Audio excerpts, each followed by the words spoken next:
Men 1 yildan beri Rossiyaning Moskva shahrida stroykada ishlab kelaman. Ba'zida ish beruvchilar ishchi kuch so'rab qolsa, men 20 ta, 30 ta odam bo'ladimi, shu so'ralgan joyga odam olib borib ishlataman va ish beruvchi 5000 rubl bersa, men olib borgan odamlarimga 4500 yoki 4000 rubl beraman.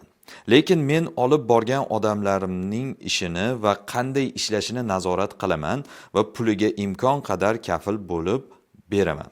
Savolim shu odam, ya'ni olib borganim, ishlatib pulini olib berganim uchun haq olsam menga halol bo'ladimi? Bismillahirrohmanirrohim. Alhamdulillah va salatu vassalamu ala rasulillah. Demak, bu yerda hozir savol berayotgan birodarimiz o'z birodarlariga ish topib beryapti.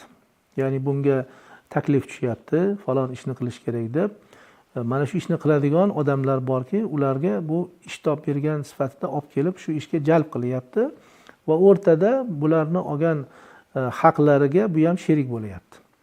Bu shariatda joiz, chunki bu bir xizmat qilyapti.